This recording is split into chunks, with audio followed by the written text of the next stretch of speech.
Welcome to Real Flix Reviews. We're like a book club for people 8 reading. This month we're doing horror, so Rob picked the movie Witches of Eastwick. We bring you a new show segment, and this week we have Jonathan Charney, James Stevens. The old guy's here.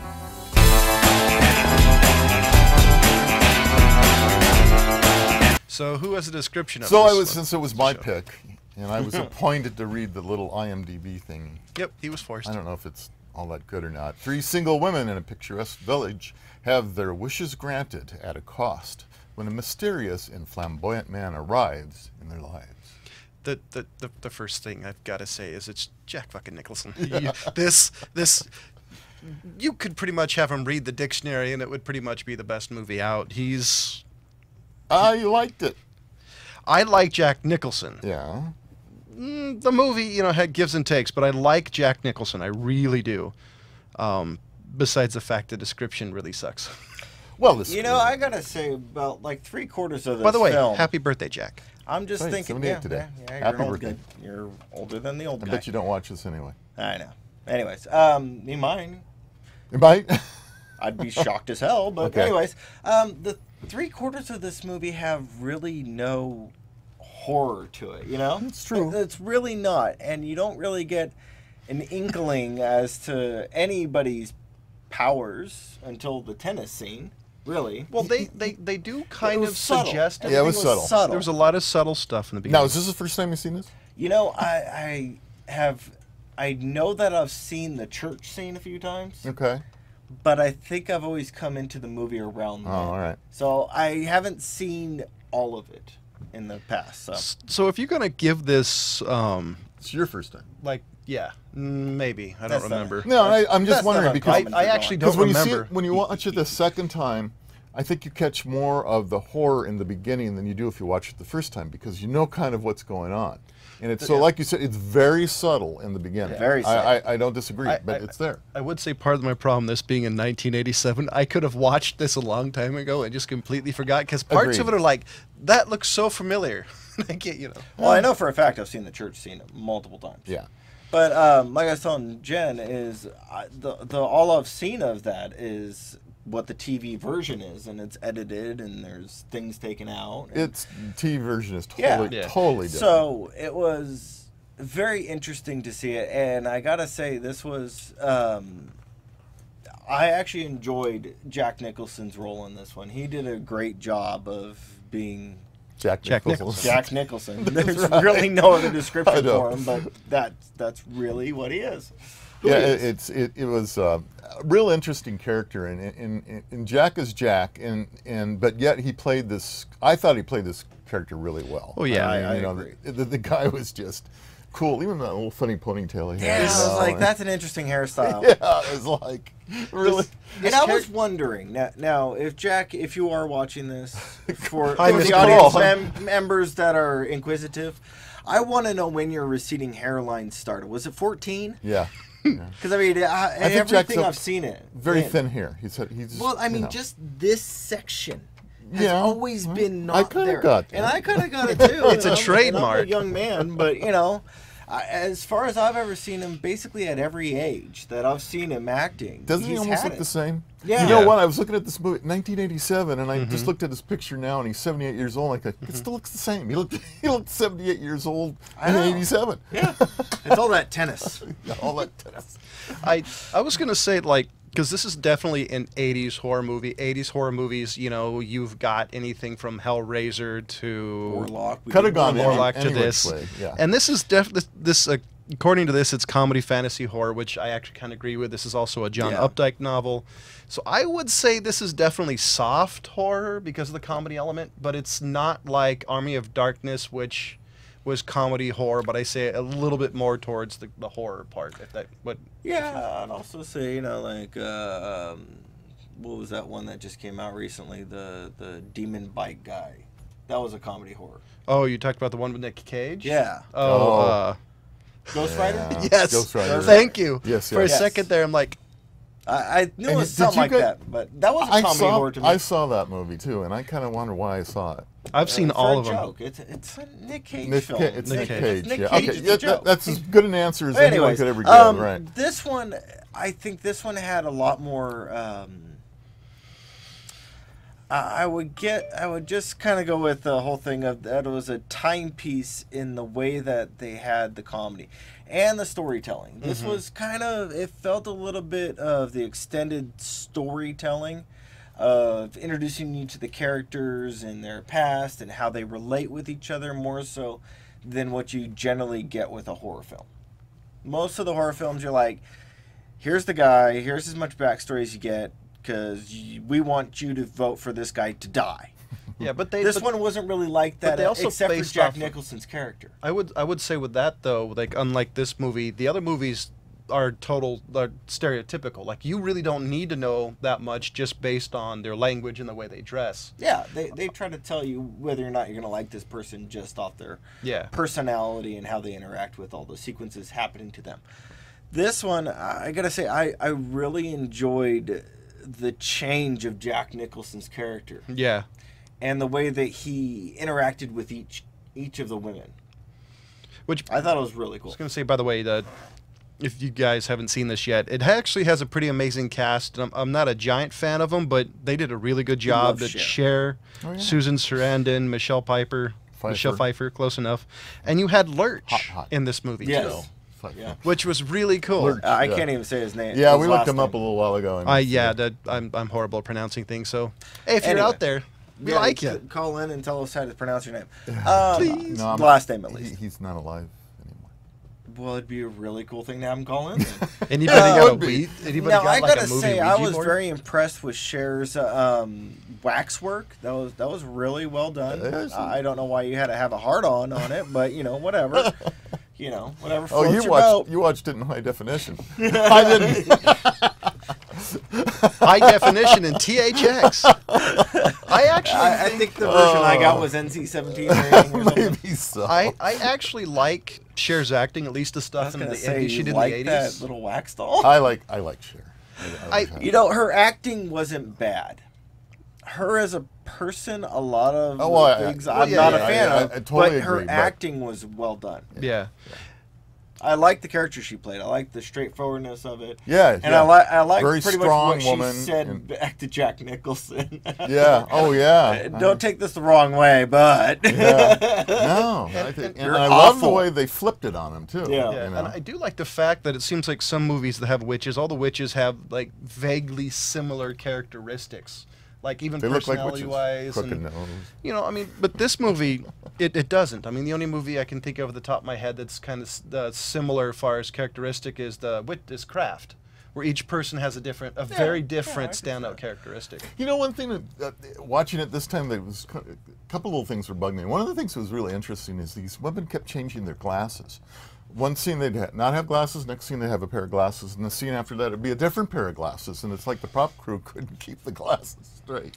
So I thought that was pretty funny. Yeah, are you talking about the right before they went and played tennis? Yeah, well, there's sitting there at the there's numerous scenes where they've all were wearing glasses of some kind, and I'm not talking about sunglasses. I'm talking about like prescription lenses, like they were supposed to be. And then, I don't know how many people have multiple pairs of prescription glasses. I mean, they cost a lot of money, so you don't usually have more than one. So Industrial Light and Magic was hired in this for this movie. Well, so now I know how the tennis ball did. Yeah, I was reading about it. They did it. Apparently, they did the whole scene because the Cher, Susan Sarandon, Michelle Pfeiffer, and Jack Nicholson apparently are so bad at tennis that they had to digitally do the whole scene. Mm-hmm. Wow, I can see that. Which I was actually amazed because when era she CGI. was hitting it back when Michelle Pfeiffer had it right in front of her. Yeah. I was thinking that. I was just thinking to myself at that time. I was like, "That's got to be CG." Well, that was the but start. Even still, it was kind of like I'm like, no, I don't think they really use CG. It seemed like some of the when they're up close and personal, like those shots might have been real. But the other ones where it's hovering and all that. Yeah, when it was bouncing back and forth. You got to see the start of all the witchcraft. That's when really got to start seeing. Wait a minute, it's not only Jack that's got powers, but it's these women as well. Yeah. Well, when the thing that kind of bothered me was they're sitting there arguing with each other right in front of that tree on the sidewalk, and the sidewalk cracks starts coming up. Yeah. Why did they freak out and run like little scared girls? That was strange to me because I'm like, what? You guys have never seen like concrete split? Well, have you? I'm thinking part of it is because they knew they had powers, but I don't think they knew. Yeah, touche. That's right. I don't think they knew like the extent of their powers together, though. I mean, they kind of knew what they could do, but I don't think they knew the seriousness of it. No, that's true. They didn't for a while. They didn't know what they were able to do. Okay, And that was the scene after that one lady died. The lady that was saying why he's such an evil man. Oh yeah. So I'm thinking her that husband they didn't know. killed her though. Yeah, he went wacko. No, I thought just because she died because of What, the cherries? Yeah, no, she that was started going freaky crazy, and then he went up to her with a fire poker, and then they cut away, and then they hear the screaming and the scuffle, and then they come back, and he's putting it back up, Right. And then you did miss who that called part. the ambulance on that one? Wouldn't you call the coroner office? Well, I don't know. And it was it was the next day too, Yeah. because it happened at night. So he obviously took a while before he called anybody. he was cleaning up all the seeds. Anyway, yeah, that was actually kind of funny. Like how many seeds came out, and I remember saying out loud, like, "Who eats the cherry seeds?" It was like fire hydrant, man. That one had time up. Which kind of goes towards my favorite end of the movies when they were doing all this stuff to Jack Nicholson. Oh yeah. Like, when they started eating their cherries and he starts doing that, then spitting out. He clucked, didn't he? That scene. Yeah. It's like, it's a cheap trick. I showed him how to do it. Now, okay. Now, when he turns into giant evil monster Jack or whatever, and then he shrinks. Like, now, was that little baby? That was all that was left. Jack? That was all that was left of little Jack when the wax. There was only that little piece of wax left, and that was him. And then it finally melted away. Oh, that's right. Because they cracked it. They cracked his. They broke him apart. They threw it in the fire. Right, and they threw it in the fire. And then Okay. Right. They should have given it. They should have given it to the dog. If that was like he got warped to his other dimension thing or what? A little bit. Well, until the end. They don't even really, and apparently the book doesn't either. Doesn't really tell you what he is. I was trying to figure out if he was the devil. Well, apparently they allude to it. They allude to it because that he's the devil. Because his name is Daryl Van Home, and apparently Daryl, this. They say it's D, and it starts with a D, ends with an L. Apparently, it's very alluded, but apparently the book never says. Well, and then there was that one scene where he pasted up the sheet of music in the big. Yeah, I saw that with the D. Yeah. Right. I think that also pointed to him being the devil. Okay. And there was, apparently him being so mad, everything was dying near him during that one scene when he was yeah. That was kind of my thought. And then he was like, shoved that thing in his face, and I wasn't sure what that was. I think it was a fig. But I'm not sure. I thought it was a tomato. No, it wasn't a tomato. It was shaped Yeah, I know. I agree with you. It's some weird fruit. Yeah, the weird one that I wasn't sure what it was. Yeah, must have tasted all right, because I can't manage how many. I wonder how many times they had to do that scene. If he was allergic to that fruit, pops off. The thing I'd really love to see is to be there, because apparently Jack Nicholson, I've heard it before, his acting style is like he'll do that thing straight up, and then he'll go, I have an idea. How about we plus it and adds? He just keeps adding things, and I guess the director gets to, generally says, well, I like this, I gotta say though, the scene where he was upstairs ironing his shirts, that was my all-time favorite scene. That was just masterfully done. That really was. When he throws it, and then he does his goose stepping thing and turns around, and I gotta say, that was really well done. That was a better I think that scene was done better than the scene in The Shining when he's doing the typewriter and he starts chasing her with the bat. Give me the bat, give me the bat, give me the bat. That one I think is really well up there as to one of my favorite Jack Nicholson blow-ups. Although he did do quite a bit in anger management that were really great. Oh yeah. I would say to me the personality on him is very similar to as good as it gets, but I think towards evil, not asshole. Okay. Because I really love his character As Good as It Gets with Helen Hunt. Yeah, that was a good one. So what's he going to do with his 3 little boys? There was never a sequel. I think there was. No, there really wasn't. Well, apparently, I think actually Damien or something. No. Apparently, there actually was a sequel or a book written, but it's never apparently been converted into a movie. Yeah. Okay. And I do like the fact that he kind of somehow resurrected in TVs in the end. And well, again, back to the devil thing. I mean, you couldn't have killed the devil just by melting an effigy of him. So I can see that coming. And I think what this points to, too, one of the reasons I like this movie because it's fun. It's just fun to watch. And for horror, I mean, it's not one of these horror movies where blood's spurting everywhere and people's heads are cut open and brains are popping out. And I think that was my point.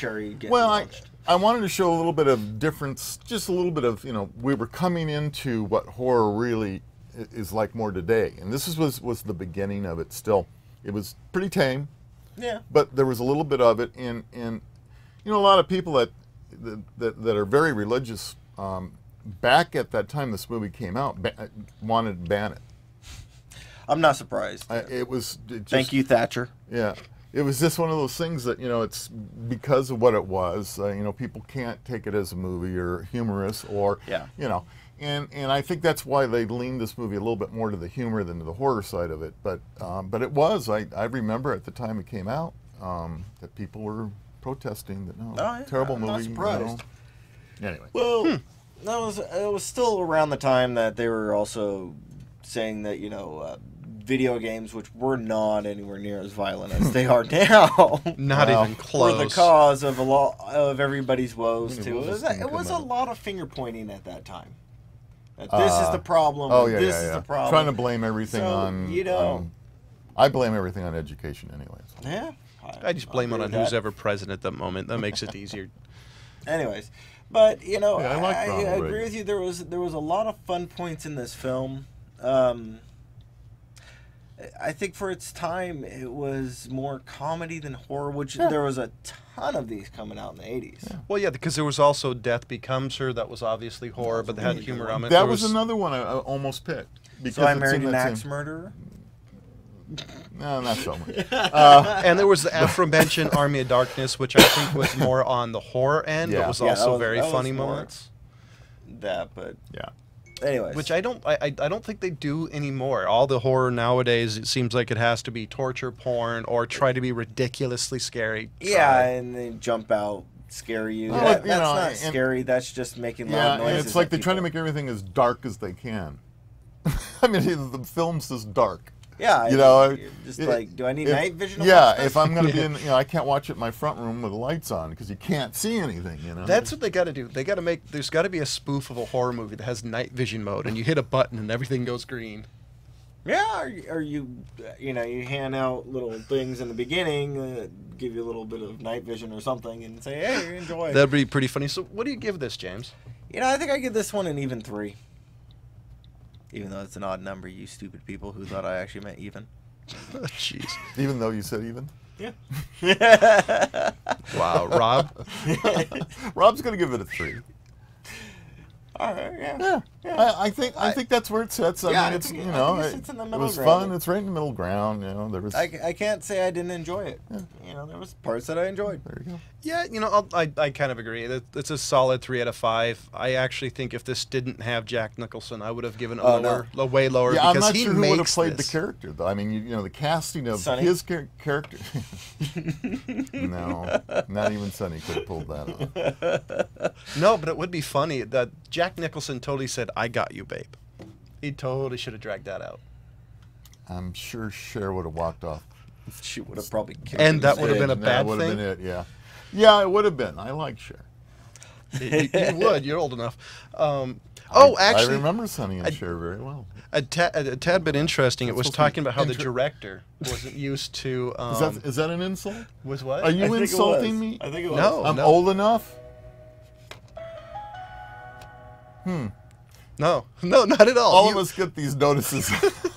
You are the old guy. The most interesting thing about this is the fact that apparently the director, according to IMDb, wasn't used to American-style directing. And so something came along and he said he didn't need his trailer.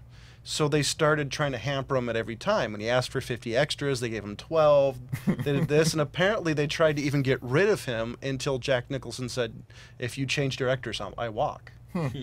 Which I thought was interesting, because apparently, according to what I read, this was like his first time directing in an American-style movie. I could actually see some of that influence. There was, in the beginning scenes, there was some things that I was kind of thinking, this seems like, it was a Spanish film or something like that. Do you know where he's from? Where? The director. Oh, I don't That remember. was a question, not an answer.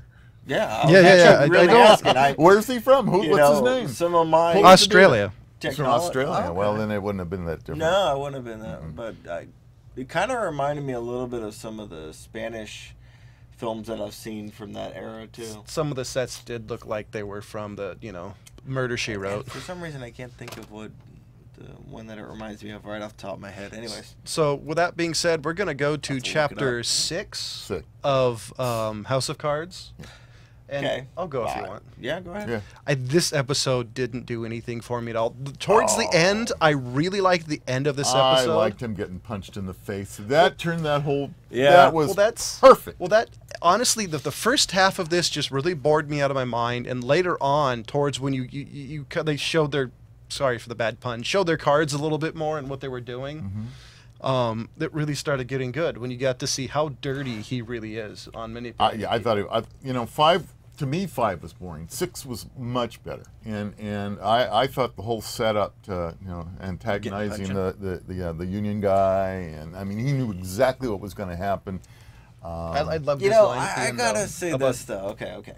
So we're gonna be getting up to the end of the season, and we're halfway through about right now. How long before you think he actually is hands-on killing somebody? End of the season. Hands on? I have no idea. I'm thinking either the end of this season or the middle of next season is what I really think. I think at some point he is going to kill somebody. Probably will. Other than a dog. See, the only thing that I would Kevin think, Spacey, you're a dog killer. the only thing I disagree with you on that is that he's the kind of guy that gets other people to do his dirty work. Okay? But So I think at some point he is going to have to actually do it himself. I really think that at some all point. right, we'll see, he'll do huh? it. We'll see. Because It'll be James' I've prediction. been saying, he's basically the Don, but I'm getting a sense that he will actually do it. I think so. I think if the stakes was high enough, He would. he might. Yeah. And the only thing I've noticed is as this show progresses, they do less Zach Morris moments, which I think is kind of a bummer because those are some of my favorite. There was some actually good ones in this one. I think that. There were a couple. The one with the president was the one I liked. Yeah. When he said it's kind of hard to say no to the most powerful man in the world. Yeah. But you know what I have didn't to like? do it, and then he'll respect you, is what he said. What I didn't like was the hospital scenes with his, the guy wife? That was his wife. No, in the his wife sex is in it. car. I didn't like any of the hospital scenes. I really thought. I think they needed. I think they had to happen. And I'll tell you why after James. Okay. I was going to kind of go along with John. Is the reason why they did that is because she pointed out why she chose him over everybody else. And that was a little bit backstory on her, I think, is why they did it. I would also say it's because this is the first kind of glimpse that you get to see they're a match set. She's as brutal and will do whatever it takes for her causes as him. And I think that part was good. But I just the guy in the hospital bed and that got old. He was I was in your service for 8 years and he's a dying guy and he said I didn't really like him. And it's like who the fuck cares? Who likes him? I'm sorry, it doesn't matter. You don't have to like him or not. It's your job. And at least he was smart enough not to shoot a guy running away. That actually bothered me. Him Yeah. replacing the bodyguard like that when he was protecting. Yes, he should not have fired his weapon the way he did, but the way that he did it wasn't very well done. And then he turned it around towards the end of the episode, but I think he should have gone directly to him and pointed out the problems that he did before he just kind of said, no, get rid of him, you deal with it type thing. I thought that was cowardly. And with that, stay tuned for the next week's episode, which is episode 7. Chapter 7. Chapter episode. At this point, same damn thing. And just to let you know, we do have a Facebook page. Help us. Do you like us? Hate us? Do you think we suck? We'll read you on air. Apparently, they don't like anything. I mean, Matter of fact, pause for the cause even and help watching? us keep the lights on. Hello? Is anybody we're out just there? doing this for ourselves. Hello? Pretty much at this Hello? point. Hello? Hello? And no, I'm sad. We're gonna switch things up to try a new. What was that? Nothing. Said that was easy to make you sad. Switch things up. Try a new segment that Ryan Preston, the guy who's actually not here, suggested. And so what we're going to talk about is things that we've seen throughout the week that we thought was interesting. And I'll start.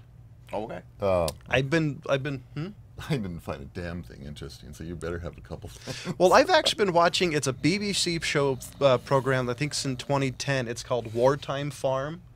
It's about these three. It's about these three people, and they go on a farm in England, and for a whole year they live like it would be World War II. So this is like a reality show. Yeah, it's a British reality show, but it's more like a documentary. Like it talks about.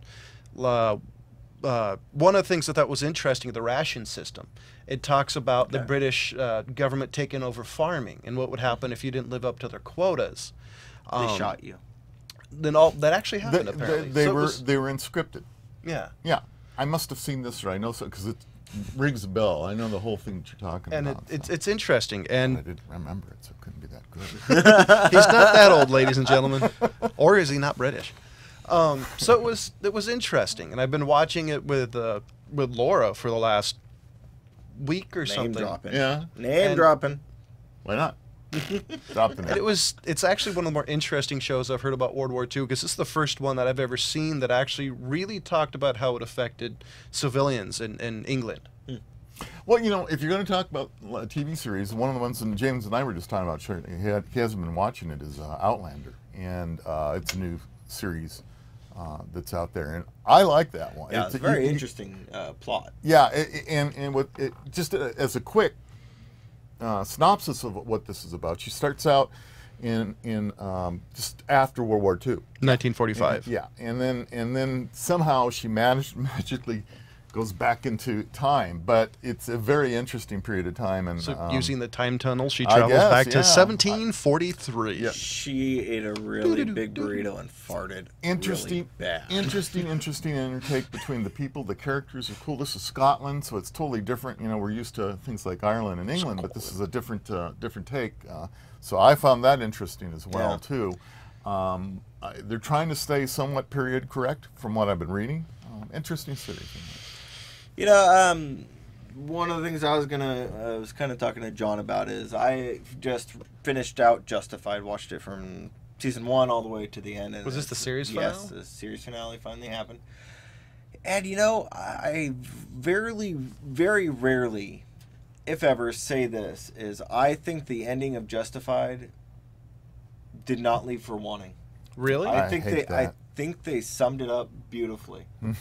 Wow. I actually have to say I that. want to leave it hanging. I want a cliffhanger. You know, I'm not into the cliffhanger thing, and I think they wrapped it up so well and so timely, and they didn't drag it out, which America TV has a really bad habit of beating a dead horse until there's like nothing left. Got to get every nickel they can out of it. And they really do seem to do that, and I'm very happy to say that Justified didn't do that. I was upset that it's over, but I think they ended it nicely.